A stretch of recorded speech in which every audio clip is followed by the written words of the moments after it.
बिस्मिल्लाहिर्रहमानिर्रहीम अस्सलाम वालेकुम। आज हम बात करेंगे डिकाड्रोन इंजेक्शन और के कॉड इंजेक्शन के बारे में। ठीक है, ख़ारिश का इलाज, एलर्जी का इलाज, ठीक है, में इस्तेमाल करवा सकते हैं आप। ठीक है, वीडियो शुरू करने से पहले आप सबसे रिक्वेस्ट है कि मेरे चैनल मोहम्मद सुलेमान कैनी को सब्सक्राइब कर दें, वीडियो को लाइक कर दें, बेल आइकन को प्रेस कर दें ताकि मेरी हर नई आने वाली वीडियो आप तक पहुँच सके।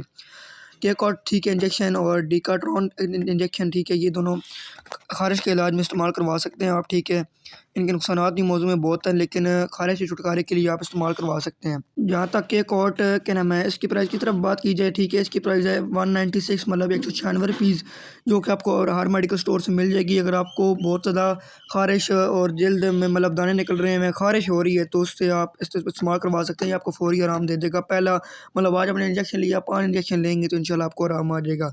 उम्मीद करता हूँ आपको मेरी वीडियो पसंद आई होगी। अगर पसंद आई तो वीडियो को लाइक कर दें, बेल आइकन को प्रेस कर दें और सब्सक्राइब भी कर दें। इंशाल्लाह मिलते हैं अगली वीडियो में। इतनी देर के लिए अल्लाह हाफ़िज़।